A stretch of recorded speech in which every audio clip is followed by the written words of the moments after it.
Good morning, ladies and gentlemen. My mic is on. Yes, it is. Jesus Christ, we are here for another edition of the Morning Sun Podcast here or live on YouTube, youtube.com, every weekday, Monday through Friday, 8:30 a.m. to 10 a.m. Central Standard Time. A little late today, about 3 minutes late, but that's okay. It was making sure everything was working.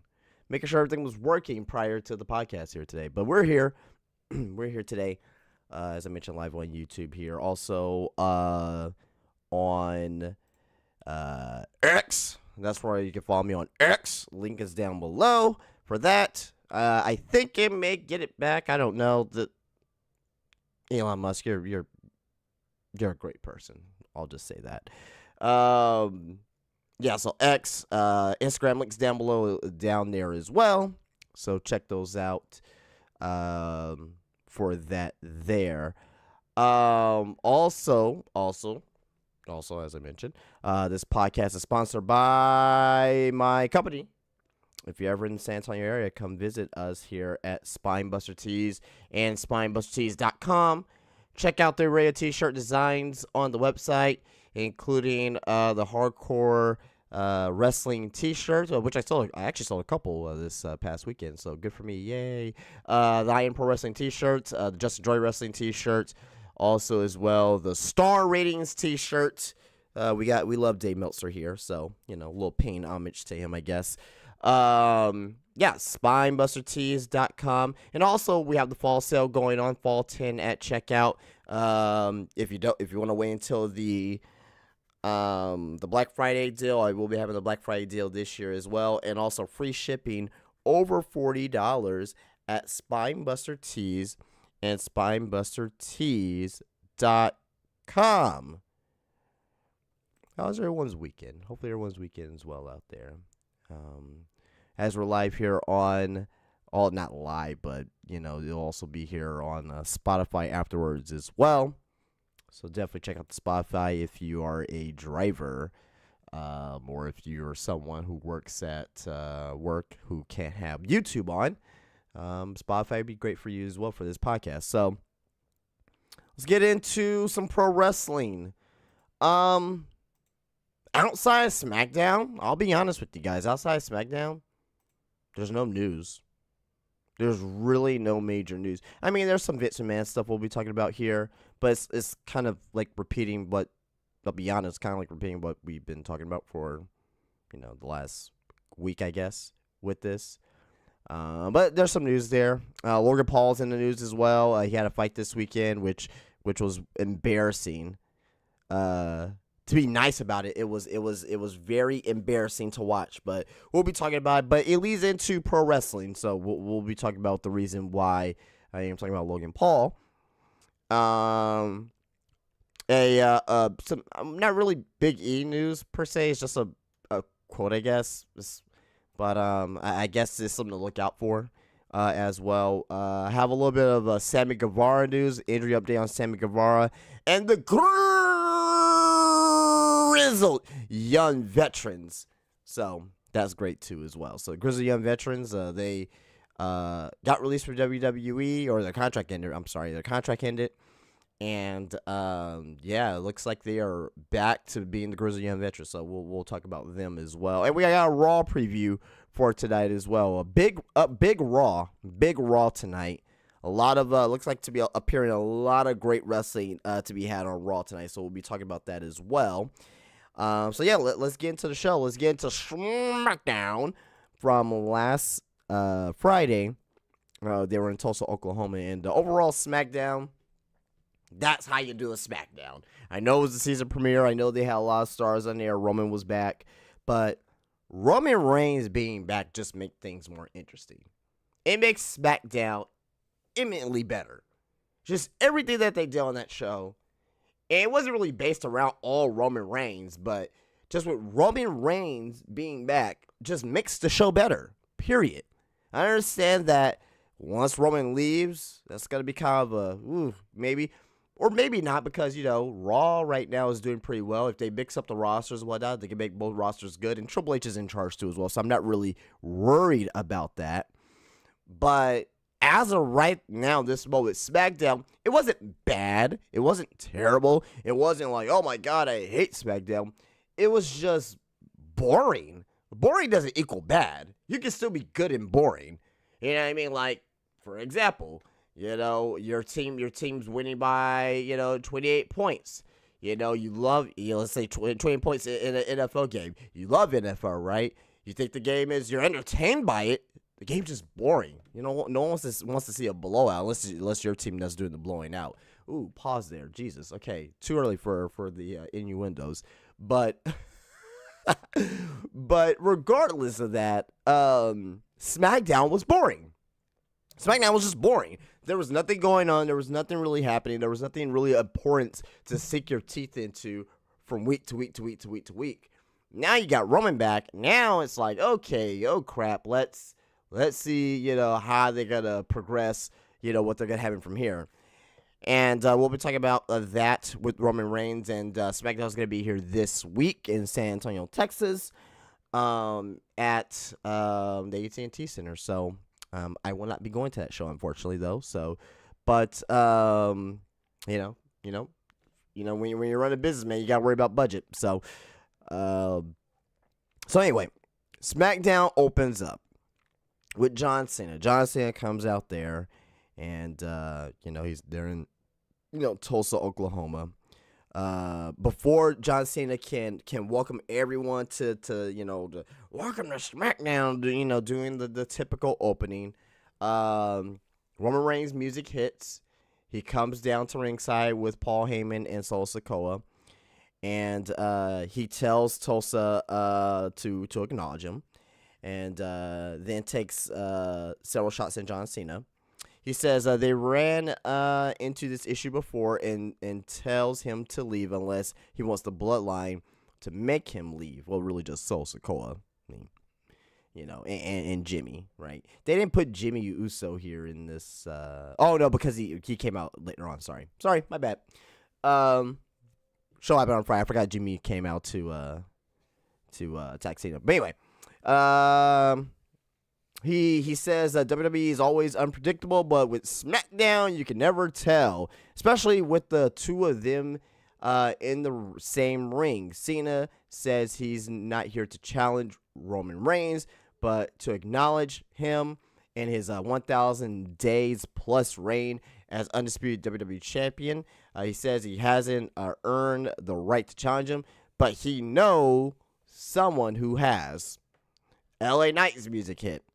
LA Knight comes out to the ring, and he says this. You hear the crowd? Let me talk to you. So great. Ever since he was doing that, I don't know if he was doing that in, he may have been doing that in Impact too. He was doing the in Impact. I don't know, the let me talk to you. I don't know if that started at NWA or maybe it was Impact too. I don't remember him saying Impact too much, but NWA for sure. I remember LA Knight, Eli Drake doing that for sure. Anyway, he asked if Roman's pissing his pants yet, which I thought was kind of funny. You pissed your pants yet? He asked if Reigns is the head of the table and the tribal chief. Then he says, standing in his way before formally introducing himself, he says he's the fastest rising star in SmackDown history. Brock Lesnar has something to say about that, but sure. But before he could continue, Jimmy Uso comes out and blindsides him. Knight dumps him, Jimmy out of the ring, then stares down Roman Reigns. Reigns rolls out of the ring and backs down with Solo Sikoa.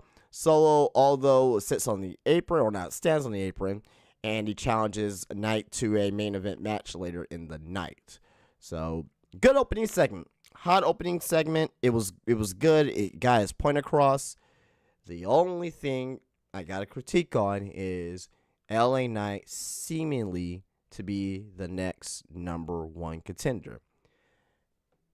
Look, LA Knight's over. You got to strike while the iron's hot. I get it. I understand it. But there's a point where you got to strike when the iron is hot versus protecting your investment too. Not to say whenever LA Knight loses, because he is gonna lose. Like let's not even throw a scenario out there. about LA Knight winning. The only scenario of LA Knight winning is if Roman Reigns, God forbid, knock on wood, right, is if he breaks his leg, breaks his arm, breaks something to where that he has to drop the title right then and there. You know what I mean? And even at that, I still don't believe that WWE will still take title off of Roman. They'll probably just have him on TV like, oh, yeah, he's fine. He's just on vacation again and, this, that, and the other, right? So, with LA Knight, there's only so many spots in this scene. There's only so many spots in this current scene right now. Because you got Roman Reigns, and LA Knight's been on Raw and SmackDown lately, but ever since the pay-per-view, he's been back on SmackDown. So I've been trying to pay attention to that type of stuff because I haven't seen him on Raw since I haven't seen him on Raw in a little bit. But anyway, so I think you'll be fine. But at the same time as well, you can't always be feuding for the world title. Where does he go from here? Once he loses, who does he feud with? He can feud with Solo. He can feud with Jimmy. I get it. He can stay within the bloodline. I get it. But I see him having a big match at WrestleMania. As of right now, I can't tell you who, but I can see him having a big match against somebody. Maybe a celebrity. Maybe someone. You know what I mean? Maybe Stone Cold. I don't know. Just naming names, it's too early to even tell right now. Maybe Logan Paul or somebody like that. Logan Paul, LA Knight for the United States Championship.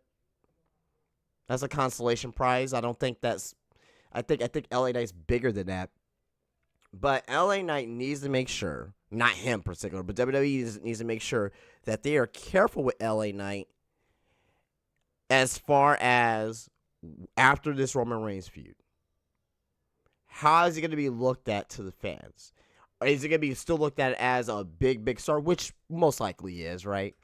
But they need to make sure that he is still, obviously he's going to be on TV, but still in that upper mid-card picture, right? Low main event picture, because right now he is in the main event picture, right?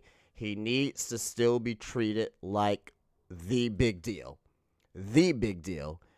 And I trust Triple H. I trust Triple H more than I trust Vince McMahon.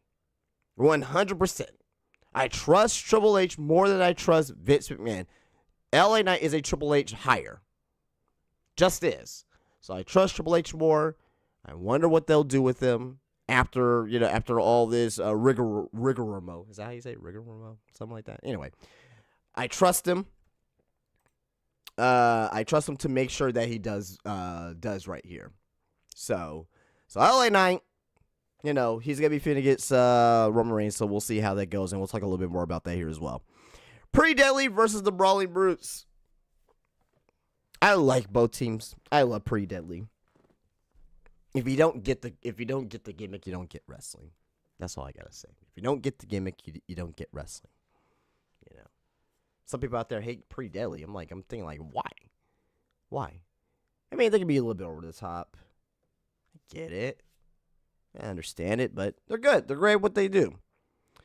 Pretty Deadly versus the Brawling Brutes. If you remember, Elton Prince was injured by Ridge Holland, and he was out for, it was like a couple months. It was a couple months that he was out with the injury. Pretty Dead picks up the win. This was one of the weaker matches of the night, but it got his point across. It got his point across to get Pretty Deadly back over. At one point in the match, towards the end of the match, Prince pretends that he injured his knee. He grabs his knee immediately. Good sell job there from Prince. Obviously, he was playing kayfabe here, so he could get a roll-up win, which he did, because Prince's gimmick is that he can recover miraculously. He had a shoulder injury, but he was in a wheelchair. You know what I mean? So So I really believe that Pretty Deadly, once they break these, because eventually they're going to break into a more serious gimmick, I would like to think, right? Once they do that, I think that they will be they're already looking at as not a top-notch tag team, but they're looking at as a tag team that is on TV every week. You know what I mean? And to me, if you're on TV every week and you're going to be picking up wins and you're going to be a comedy gimmick too, like, that's great. You know what I mean? They're more just a comedy gimmick because they could go in the ring as well. You know what I mean? That's where the Deadly comes in, Pretty Deadly. But they ever get like a more serious gimmick too, I think they could be one of the best considered as one of the best tag teams in the world. That's just me. People are not seeing it right now, though. I said the same thing about the Revival. How long ago was that? 8 years ago. When there were the mechanics in NXT. I keep mentioning this at least once a podcast because, damn it, that shows you that. That shows you I'm a big FTR fan. But yeah, no. So yeah, the Pretty Deadly picks up the win here, but I really think they could really be something. If they make tweaks to their gimmick, you know what I mean. But as of right now, they're doing great at what they do too as well. But Pretty Deadly gets the win. Then we go backstage and we see Bobby Lashley talking with Carlito. Carlito's back with a terrible new theme song, but Carlito stated that he didn't really like the theme song change either, but he was thinking it was more of a new wrinkle for him and his character. So. Which is fine. It's okay. I mean, we'll get used to it. Not as gonna be good as the original one, but Lashley was there with Carlito. The Street Profits attack Carlito from behind. Lashley grabs a chair, but Adam Pearce intervenes before he can hit him with it. Officials then check on Carlito. We see next we have Zelina Vega versus Bayley. Bayley gets her 7th win or something like that of 2023. Very short match. Match had a little shenanigans in it, but at one point Vega tries to look for the Red. Io Sky hops up on the apron with a distraction, and she levels. Why is it? Why when these people put out these results, they don't check their spelling? It's 2023, my guy. There's spell check, for God's sakes. Anyway, let me read this again. Vega goes for a Red, but Io Sky hops up on the apron before she can land it. She levels Sky with a 619. It's just how he writes it. I don't know. Anyway, and Bayley takes advantage, landing the Rose Plant for the win. And again, that's like Bayley's 7th win or something like that of 2023. So, but Bayley right now, she's putting over, putting over some of the other talent, which is fine, which is helping gain EO over in the process as well. So, that's fine. Hopefully Bayley is in something more prominent for Rumble season. I don't see her winning Rumble. I really don't. That's probably reserved for someone like a Jay Cargill, obviously, or maybe a Liv Morgan. I don't know. Just saying. Maybe a Liv Morgan.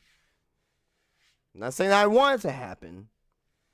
And I love Liv Morgan too, but I'm just saying, don't count it out. You're hearing it here on October 16, 2023. So after that match there, which was a match, wasn't anything great, wasn't bad. We have, I thought, to me, one of the most important things of the night, for sure. But I think to me, the most important thing of the night was Triple H's major announcement. Triple H, the game, comes out to the ring, and he talks about WWE's premium live event schedule, and says he came out to the ring alongside with Adam Pearce for a special reason. He thanks Pearce for everything he's done throughout his career and says being a WWE official alone isn't easy. He says he won't be alone anymore, then declares him as the new general manager of Monday Night Raw. Says that he got a promotion. Good for Adam Pearce. It's about time. He's been doing this for like a year and a half, and you're barely getting promoted. Like, damn, man. But Adam Pearce, he without Adam Pearce, I don't think that I won't say a Raw has been boring or anything like that because I'm not Adam Pearce. But Adam Pearce, he's very underrated in his role. He's very underrated in his role. I think he deserves more credit. Like, he cut that one promo. Who was it on? I think it was on Rousey or somebody like that, where he just went in on her. Like we're seeing that old NWA champion coming out of him. Like, holy shit. But people did. But again, like, I always knew how good Adam Pearce was. You know what I mean? But hopefully we get to see him in a real match, because he had a match. I think it was against Roman. He had a match against somebody too, but I can't remember right now. Anyway, before Triple H can say who the new general manager is, Dominic Mysterio, because of course they played into the Triple H meme, which is pretty funny. He comes out to the ring, and Dominic addresses Damian Priest and Finn Balor upcoming Undisputed Tag Team Championship match against Cody Rhodes and Jey Uso, and complains about their upcoming match tonight. Triple H says Dominic is talking to the wrong people. Then he introduces the new general manager of SmackDown, Mr. Nick Aldis. If you were on social media Friday afternoon before SmackDown, you would have caught where that Nick Aldis was going to debut on SmackDown. It's great stuff. Before we get into what happened here, this is fantastic. This is fantastic. And this is the perfect role for Nick Aldis, and I'll tell you why. I don't think he's fully retired yet, in-ring wise. I think he's going to have some more matches left in him in WWE. The best way to bring him in on TV is a general manager role. Because what's going to happen is he's going to be in his role. Everything's going to be all hunky-dory at first. Then somebody, somewhere, is going to piss him off. And piss him off enough to where that either he puts himself in the match, or he asks Triple H, like, hey, I want to have this, one-time match against this wrestler or whatnot. And by that time, the fans will be, because they, like, obviously, like, if you're watching this, you know who Nick Aldis is. He's in the fucking thumbnail. You know who Nick Aldis is.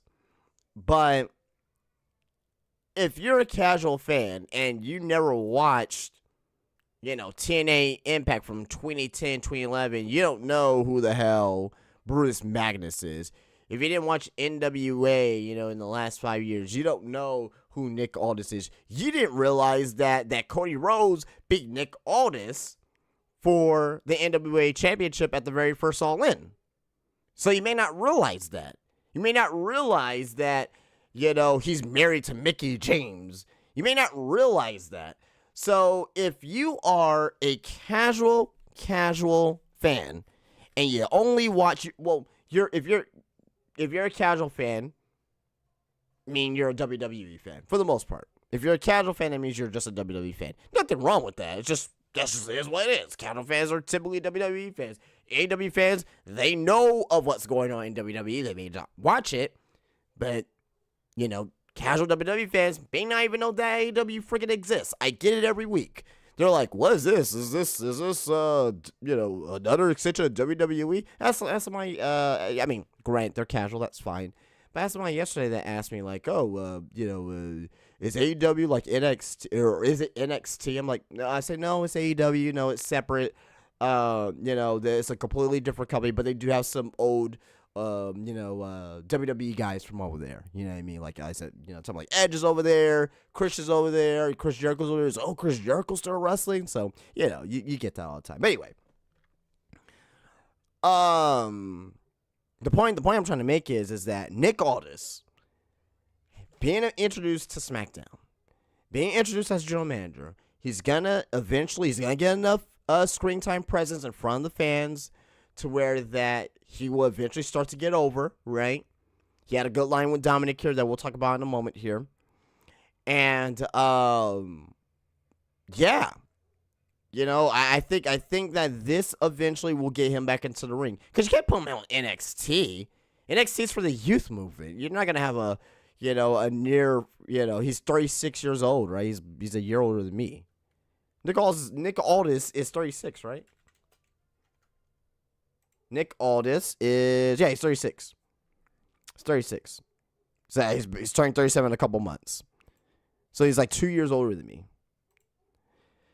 So anyway, you're not going to put Nick Aldis down there on NXT. You're just not. You're not. You're not going to put the former NWA champion down on NXT, no. Nor you're not going to bring him in as a wrestler right front because it's going to be like, who the hell is this? I haven't seen him on NXT before. I haven't seen him before in my life. So this role is perfect for him. To get more with the casual fans, and from there, he'll be looking like a he'll start to gain some fanhood and go from there. So next we got Aldis gets in the ring and shakes Pierce's hand. He says he looks forward to healthy competition, and so we'll talk about that real quick. And this is very short. I really hope that they go back to the banter and the seriousness of the brand split from 2002, 2003, when commentators were actually talking shit to each other. Like, they're like SmackDown sucks, and, your Raw wrestlers suck, when they actually took it seriously. But I don't know if they're going to go back to that. I don't know if they kind of see that as, a little bit too much there. But, I like it because it made it seem a little bit more serious. But, I don't know. We'll see. Anyway, he went to go shake Dominic's hand. Then he says this great line. Hey, I'm always been a big fan. Shakes his hand of your dad. The way he delivered it was perfect. Things like that is gonna get him over with the fans. So, taking a shot at Dominic, you're gonna gain some fanhood immediately. So, he brings up Cody Rhodes, bringing up Jey Uso over to Raw, and the trade will be happening over to SmackDown. Then looks to introduce the newest member of the SmackDown roster. Dominic cuts him off before he can and continues complaining about Rhodes and Jay. Kevin Owens! Music hits and reveals himself to be the newest member of the roster. Owens delivers a stunner to Dominic, and Owens raises his hand. So that was that for the segment. Great segment. Got a lot of things across there. Let's talk about Kevin Owens real quick. Kevin Owens coming over to SmackDown. They consider that a fair trade for Jey Uso, which is fine.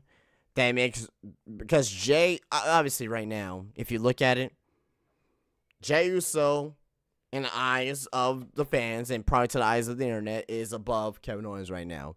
But putting Kevin Owens back on that same platform as Jey Uso is great. So I like that. This plays into the bloodline storyline as well, because Kevin Owens and Roman Reigns, they still have some they still have some ends that they need to meet. Breaking up Kevin Owens and Sami Zayn makes Sami Zayn a babyface again. I mean, not babyface again, but a single star again. I'm sorry. You didn't have now Sami. This is great for Sami because your main event picture is better now, because imagine Sami Zayn versus Seth Rollins, which I wouldn't do right now.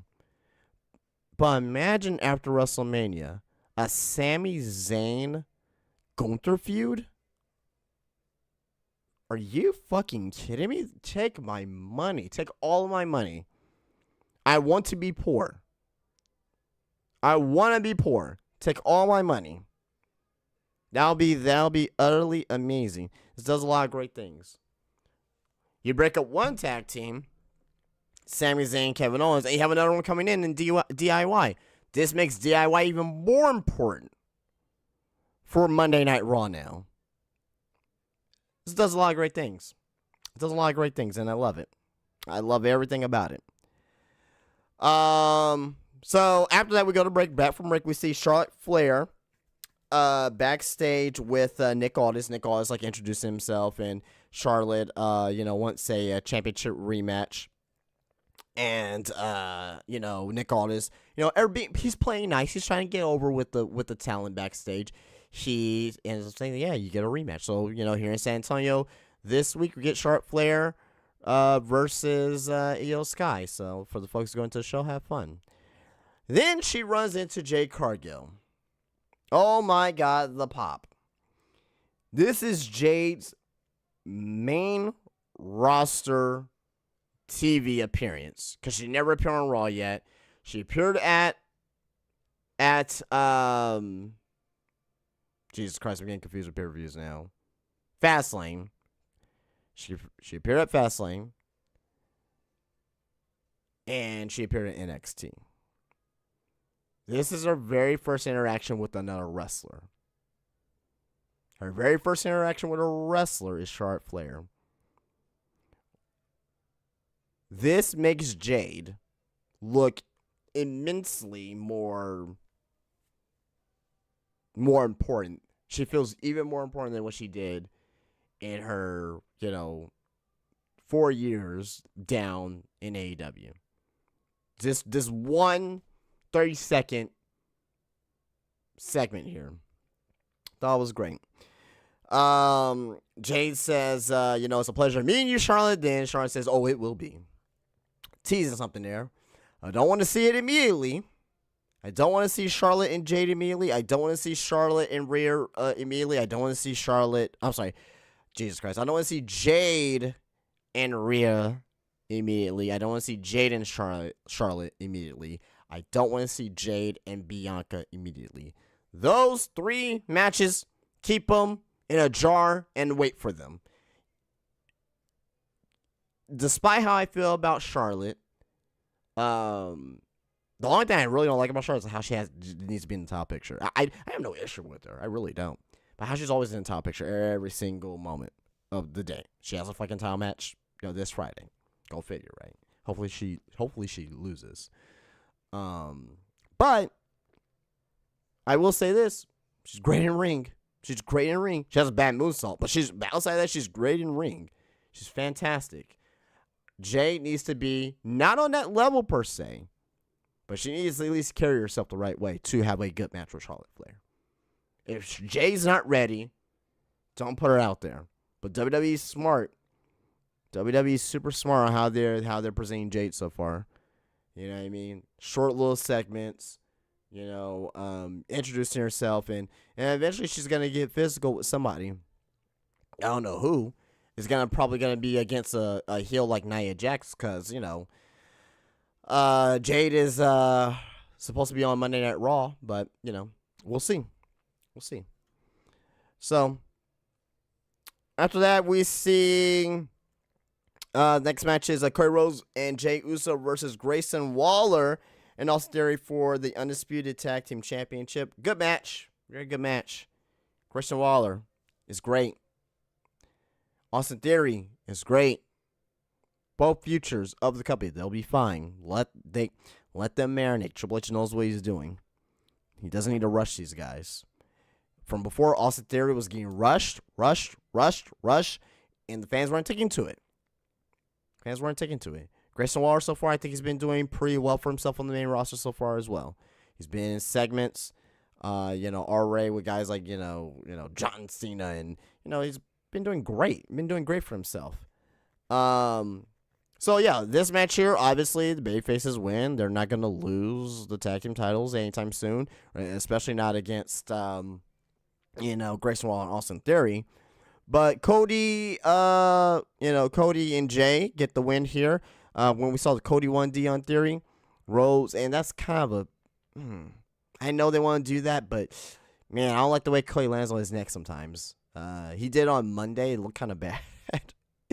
Was it on Monday or was it during the pay-per-view? It was one or the other, but regardless, it didn't look good. So hopefully they kind of clean it up a little bit. So, but they hit the 1D on Theory. Then Rose hits Crossroads on Theory as well to get the 1-2-3 victory. After that, Clay Rose, Jey Uso. On SmackDown, they get the retained tag team titles, and all you hear is the Bloodlines music. So Sikoa comes out, Jimmy Uso comes out. They make their down to the ring, and they stare down Jay and Rhodes, and you see Roman Reigns, Paul Heyman, right behind him. Reigns, Rhodes get right in each other's faces. It's coming. WrestleMania 40. It's coming. They don't do stare downs like that. They don't do. They do things like that for a reason. As of right now, Cody Rhodes and Roman are on a collision course for WrestleMania. Now, how do we get there? As of right now, Cody's gonna need to win the Royal Rumble. I don't want to see it, but he needs to win the Royal Rumble. Just is. Or unless they do something like, I'll give you this. Gunther wins the Royal Rumble. Cody wins the Elimination Chamber for the World Heavyweight Championship. Follow me here. Maybe work something out with Gunther. Like, hey, I know you want to go after Roman, but, I need this. Which is very unlikely because Gunther's not the character that wants to do deals like that unless it's with his Imperium brethren.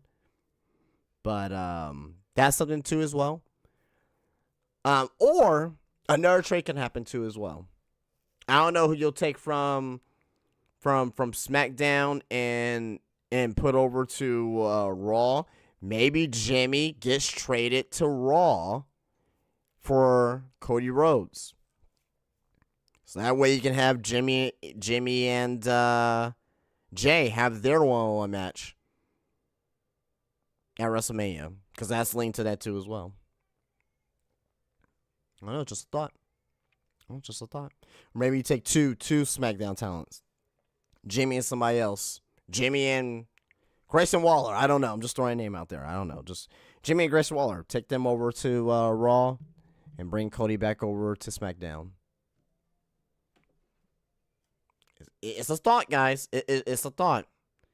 But obviously right now we have Cody and Roman on collision course to WrestleMania. How we're going to get there, that remains to be seen. Main event.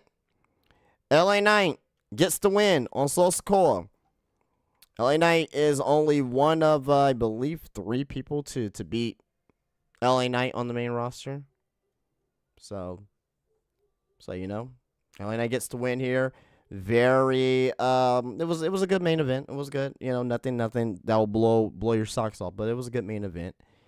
He hits the BFT on Solo Sikoa to get the win. I mean, what else can you say?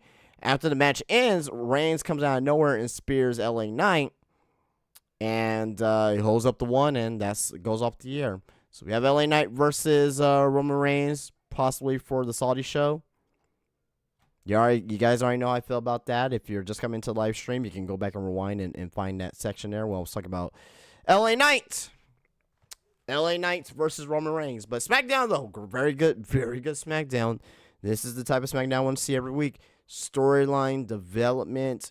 We'll see if they'll keep up the momentum coming into San Antonio here. I hope the show. I really hope the SmackDown show here next week, or this week rather, I hope it's the best show of the year. I really hope so. But Roman's supposed to be here as well, so that's good. So we'll see how everything goes down. We'll see how everything goes down. So good SmackDown. If I have to give a rating out of 10, I'll give it an 8. 8 out of 10. Very good show. A lot of development there. And very good stuff. Very good stuff overall. So, all right, let's move on. Let's move on to some Vince McMahon stuff.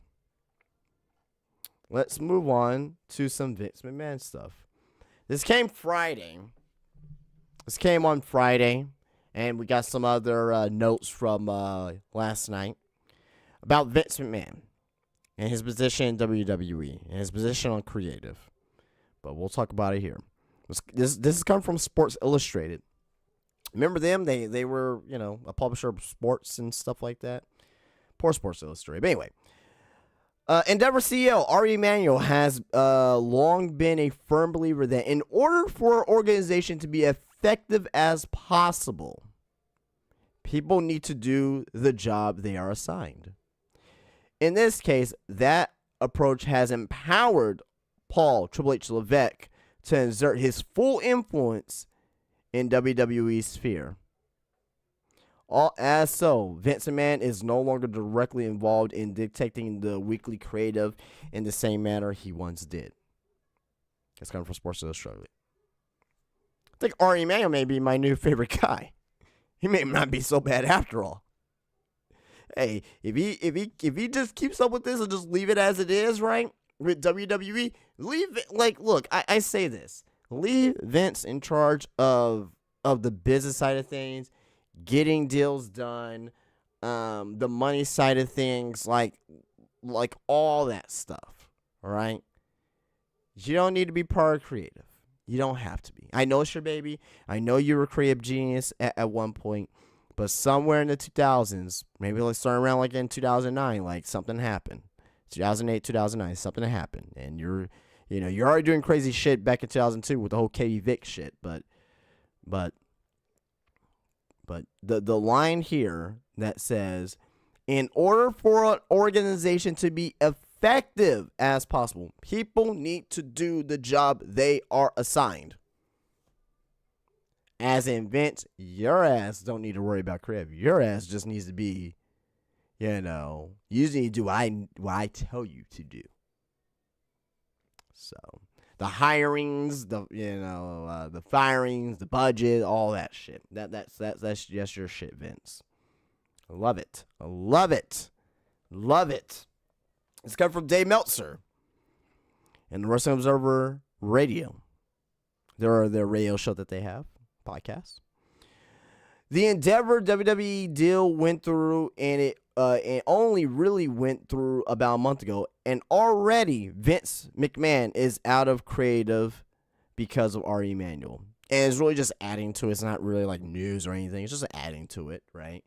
It's just an opinion. But again, I mean, it's not an opinion. It's what happened, right? But it's just kind of, pour a little salt in the wound. Look, Vince. You got a lot of stuff going on, man. You got a lot of stuff going on. Stuff that we probably don't even know about yet. Stuff that we already know about already. You need to chill, man. I also think, too, as well, that this eventually is going to push Vince McMahon out of the WWE. Maybe crazy. Maybe crazy to think.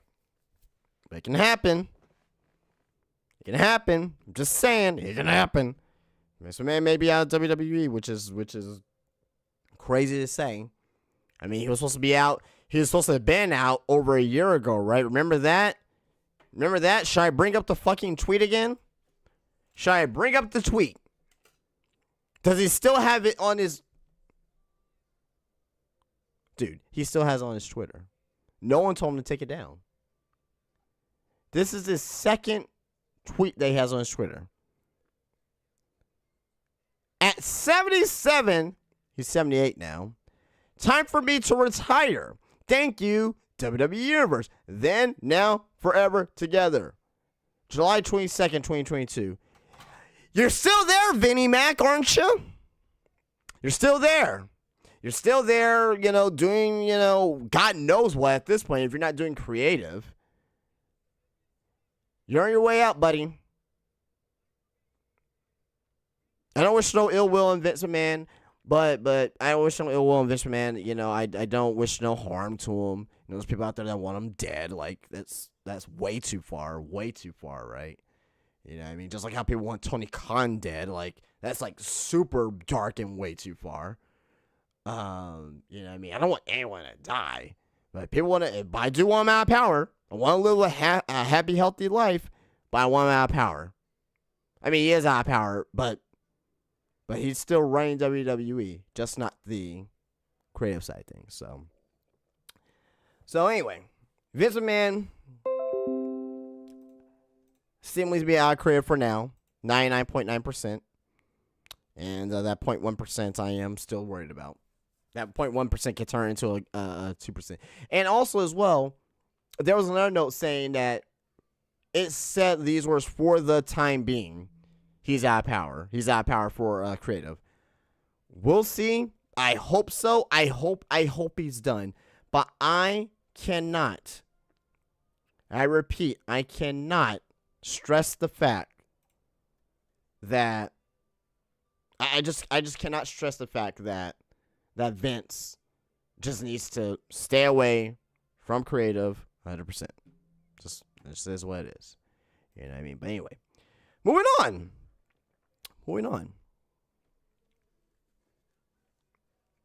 Logan Paul. Logan Paul had a fight this past weekend against Dylan Dennis.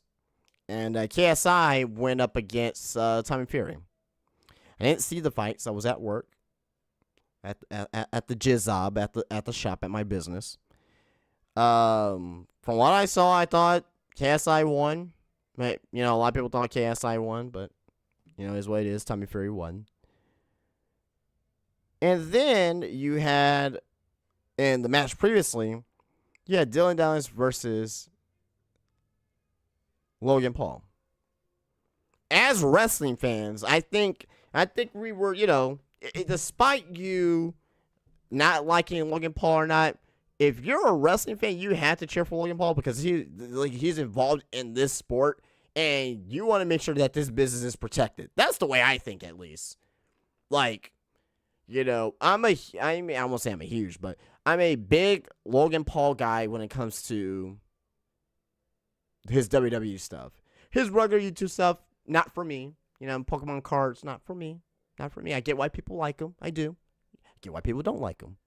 I get why people don't like Logan Paul. Totally understand it. But that match, or that boxing match, that fight between him and Dylan Dennis was sad. Dylan Dennis, he's just what is the matter with that dude, man? He is the biggest clout-chasing guy I've ever seen in my life. He is terrible. Anyway, Logan wins by decision. And pretty much long story short, there was a brawl at the end of this event. So, but getting into it, though, the main reason why I'm talking about Logan Paul in the first place, and why I've gained much more respect for Logan Paul and his WWE run. He used time, and also there, Ariel Helwani, who's a big WWE guy as well. So this was just a straight WWE promotion here, and I love it. And bravo, Logan, bravo. He says that I want Rey Mysterio. I want the United States Championship. Like, after his fight, like, God, man, he respects the business. He gets it. He understands it. I love it. It's fantastic. It's fantastic stuff. So, Logan Paul gets on the mic and challenges Rey Mysterio for the United States Championship. He may be on SmackDown this Friday. Maybe he'll be here in San Antonio. We'll see. We'll see. That'll be pretty cool.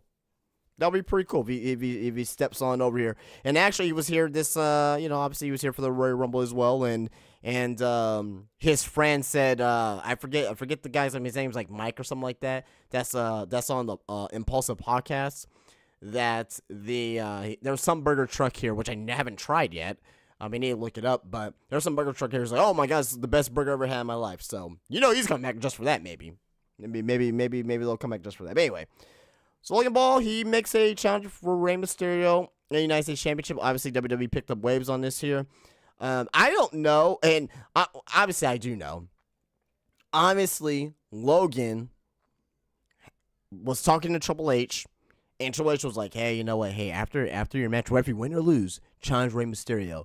Like, God, just, I love it, man. I love it. I love it. Love it so much, man. I love it so much, man. You use the zone as your time frame to promote yourself in WWE and promoting WWE. It's just fantastic stuff. Like, it's fucking great. All right, that was up from Logan Paul. Moving on to not news. This is not news per se. This is just a quote, I guess, from Kofi Kingston. We could take it how it is, right? I hate doing quotes because it can be taken out of context. It can be taken out of whatever. I just hate doing quotes and stories without concrete information, or unless if I actually hear it from them first. But this one here, I couldn't get any verbal on, because I tried to look up the verbal what he was saying and get the context on, but I didn't. But it's just interesting to bring up. Kofi Kingston, speaking to the Toronto Sun, provide an update on Big E's health, stating that he's almost back to 100%. 100% what? Like, not 100% to return back into the ring. So, again, whoever, the publication, Toronto Sun, I'm not sure if they most likely took this out of context. I don't see Big E coming back to the ring anytime soon. If he does, I'll be fucking, if he does, like, yeah, put him in the Royal Rumble, he has to, now, he will have to win the Royal Rumble. Even though, oh my God, this is going to be controversial, because people think I'm going to hate Big E. Oh my God. I shouldn't say this. Even though I don't think he should win the Royal Rumble if he comes back. I think that spot is reserved for Gunther. Just saying. That means you got to shuffle all your WrestleMania plans around for that. Bring him back after the Royal Rumble. If this say, oh, he feels almost 100%, which I don't think he is. I really don't think he is. 100% to come back to the ring. Maybe he's feeling 100%, and maybe he's feeling, like he did before. But in ring wise, hopefully he can come back. Hopefully he will come back. I just don't think that from this quote that, again, that it's something that is him actually coming back into the ring. I think he's 100% for that. Moving on. Got some AEW stuff here. AEW Collision last week. Apparently Collision was pretty good. It was really good. But regardless, we're not talking about Collision. We're talking about Sammy Guevara. Sammy Guevara has setback, but overall he is doing well, coming back from the concussion at the last pay-per-view. He should be back relatively soon. At least that's the hope. And that's coming from Dave Meltzer from Wrestling Observer Radio. Look, Sammy Guevara coming back, that's good. You know what I mean? Concussions, you don't want to play with that type of stuff. I am, not a huge fan of Sammy, but I appreciate what he does. I really do. Appreciate what he does. He puts his body on the line. And you got to appreciate that type of stuff. You know what I mean? You know what I mean? Should he slow down a little bit? Yeah, maybe, sure. But I just don't get the unnecessary hate for Sammy Guevara. Like, I mean, people are hating because, like, what he did was a scumbag way, but, like, it's not your life. You know how he left his fiance for Tay Conti. You would too. If you see his previous fiance and you see Tay, you will do the same thing too. Don't be a fake fucker. Be like, oh my God, just Sammy, he just left his fiance for Tay. You will do the same thing too. This is what it is. But as far as concussion is concerned, hopefully he comes back 100% healthy, ready to go. He recently just joined the Don Callis family, so he's getting his biggest break, one of his biggest breaks of his career. So hopefully he comes back and and he's ready to go. So anyway. So, that's Sammy Guevara there. So, hopefully he comes back well. Hopefully he's that well. So, next thing, we got a Jade Cargill note here. This actually just came in several minutes ago. So, WWE star Jade Cargill filed a new trademark for her name. The U.S. Patent and Trademark Office through Michael E. Dawkins. The trademark is listed for merchandise and entertainment purposes and was filed under the company of Jade Cargill, LLC. The trademark registration is intended to cover the categories of bandanas, hats, leggings, socks, t-shirts, short sleeve shirts, sweatshirts, and hooded sweatshirts. It says shorts and short sleeve shirts. Okay, I was like, maybe didn't say tank tops, but that's what a short sleeve shirt is. So okay, I was trying to find a loophole there. What about sweater? Well, it says sweatshirts, but like it says hooded. It says sweatshirts and hooded sweatshirt. I'm trying to be, I'm trying to be a carny here for a second. But anyway, good for her. I mean, but that kind of makes me. She filed for her own trademark name now. She's already been introduced as Jade Cargill already, so I think they're going to keep her as Jade Cargill. And obviously, she's coming from AEW, so she was known as Jade Cargill. It's smart of her trademarking her, her name. Good. So she's going to keep her name when she leaves. So, I mean, and she's using, her real name, too. So it's like a John Cena or Randy Orton, so that's totally fine. It's totally fine. So, unlike WWE to not, unlike WWE to not try to trademark it, but it is a real name too. But like try to get something there. But I'm pretty sure there's something in the contract that's like that too. So moving on, we got the Grizzled Young Veterans. I'm glad that they're back to the Grizzled Young Veterans. I really am. They were one of the best tag teams in NXT UK. They were one of the best tag teams in WWE, but they were put, they were known as the Dyad in the Schism, and but it just didn't work. It didn't work. I know how talented. The fact that they never won the NXT Tag Team Championships is a other shame. It's a crime. It's a crime. James Drake, Zach Gibson, they cut a promo announcing their return to Grizzled Young Veterans, and they got their t-shirts on Pro Wrestling Tees, and they made a appearance last night at Deadlock Pro Wrestling Live 3, and they accepted the open challenge of the Workhorsemen. They came back, they defeated them, and, it's good that they're back. I'm going to be following what they're doing. Now, the question is, where do they go? I foresee them, I route for them, if they go to a major organization, Impact, for me, is where they should go. They'll be used fantastic over there. AEW, no. Not because I don't think that they can. Obviously, I mean, them versus FTR, like, take my fucking money. Like, just great stuff. Them versus the Young Bucks, take my fucking money. Them versus insert team here, the Gun Club, take my fucking money.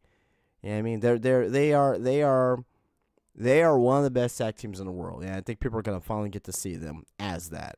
And the fact that they're happy and they like what they're doing and they want to get back to the old them. I have all the respect in the world for that. You're in the biggest organization, but obviously you weren't happy with your position. I blame Bruce Pritchard in that sense because obviously Bruce Pritchard took over NXT, made NXT 2.0 not too long after. The Grizzled Young Veterans were known as the Dyad, and they were with Joe Gacy and the Schism. And, there were already these characters. Now, they already want to leave. They already want to leave ever since, I would say last year. Last year, they wanted to leave. And, I mean, they deserve better. They definitely deserve better than what they were given in WWE. So, call up to the main. Maybe they get called up to the main roster, and they still are the Grizzled Young Veterans. But I don't know. But yeah, I would love to see these guys in Impact and see what they do down there. So, James Drake, Zach Gibson, welcome back, my friends. Moving on. Anyone remember Chris Hero? I certainly do. Very short news note here. We got this short news note here. Then we got a little bit of a Raw preview tonight, and we're going to call it a stream. Chris Hero. He's going to be saying to return to the ring at WCP on November 17th against Timothy Thatcher. Interesting. I mean, Chris Hero, he's older now, obviously, so I don't know if he can still go as he used to maybe like 10, 15 years ago. But Timothy Thatcher, man, grappler, wrestler, keeps you on the ground, hard-hitting. Chris Hero, we know what he can do in the ring as well. Hard-hitting, big elbows, guy could do, used to be able to do moonsaults and stuff like that. So, interesting. I'm most likely not going to see the match, but it's interesting that Chris Hero's still wrestling. And, yeah, man, that he, obviously still loves his business and he still loves what he wants to do. But him versus Timothy Thatcher, that's going to be something to see. So if I happen to see some, if I'm not doing anything on November 17th, then, that was out on a Saturday. Oh, it's on a Friday. Ooh, SmackDown's on. Never mind. Probably won't see it. But good for Chris Hero though. It's on during SmackDown. Like, yeah, probably not. So, but good for Chris Hero though, man. Good for Chris Hero. Last thing here to talk about is some WWE RAW. WWE RAW. We got Raw tonight. Got a stacked show, I think. We got advertised tonight. We got Cody and Jay, tag team champions, championships on the line versus the Judgment Day of Finn Balor, Damian Priest. Gunther versus Bronson Reed for the Intercontinental Championship. That's my most anticipated match. If you give them time like Gunther and Chad Gable, Gunther and Tommaso Ciampa, that could be a match of the year candidate. I'm being dead serious too, but commercials gonna plague it too as well. So we'll see.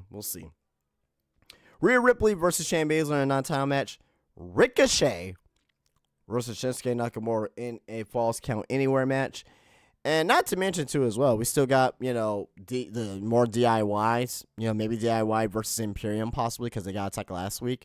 We do have a Drew McIntyre and Seth Rollins segment as well. So we got a full stack show tonight. Today. Sami Zayn's thoughts about Kevin Owens going over to SmackDown. Is there going to be beef between Sami and Cody because of that? It's a lot of stuff. That they can talk about. About that there. So, but Raw should be a damn good show tonight. Raw's been the best WWE TV show ever since the merger happened. Raw has been the best show. Period. So there's that. And that's the podcast, guys. Thank you guys so much for coming out here. I'll read this here because we're not quite at 10 o'clock yet. So I'll read this here real quick. There is for Raw tonight. Oh, sorry, that is not for Raw tonight. No. I was gonna read Russell Tick's Raw for tonight, but no, that was not Raw tonight. So never mind. I'm kidding. But I will say this. Survivor Series is completely, fully sold out. 100% sold out. The current setup is for 12,943 and 12,928 tickets have been distributed. 15 tickets are available for combo packs. Only 15 tickets are left in combo packs. So Survivor Series completely sold out. And the anticipation return of a possible CM Punk. We'll see. But that's pretty good. So with Survivor Series sold out, we got Collision, which is this next Saturday here in Memphis, Tennessee, at the FedEx Forum where the Memphis Grizzlies play. They only sold 2,000 tickets. The current setup is 3,128, a little bit more than what they would do, but hey man, like AEW is in a not a good spot right now when it comes to attendance for their weekly shows. I mean, it's a lot of wrestling. I mean, they made Collision for CM Punk. CM Punk leaves like within a couple months of Collision being debuted, and just crap. San Antonio.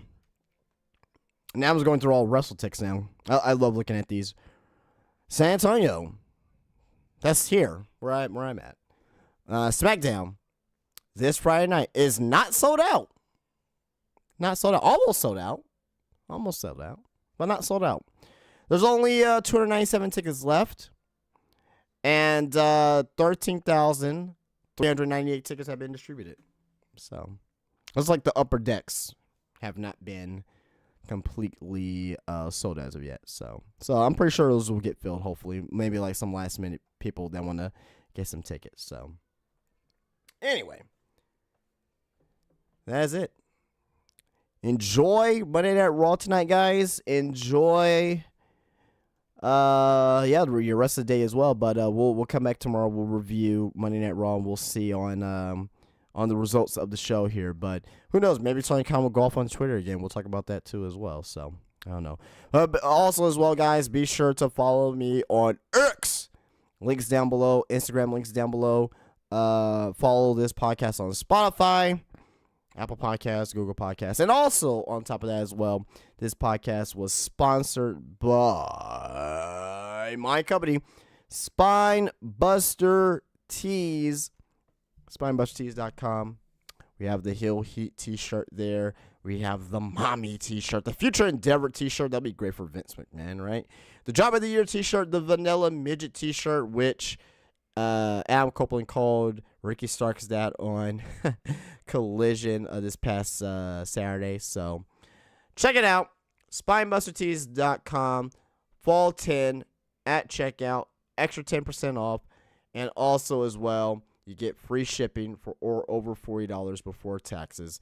That is at Spinebuster Tees and SpinebusterTees.com. All right, guys, I'm going to be getting out of here. You guys enjoy your Monday. Have a great week. I'll see you guys later. You guys have a great day. Peace.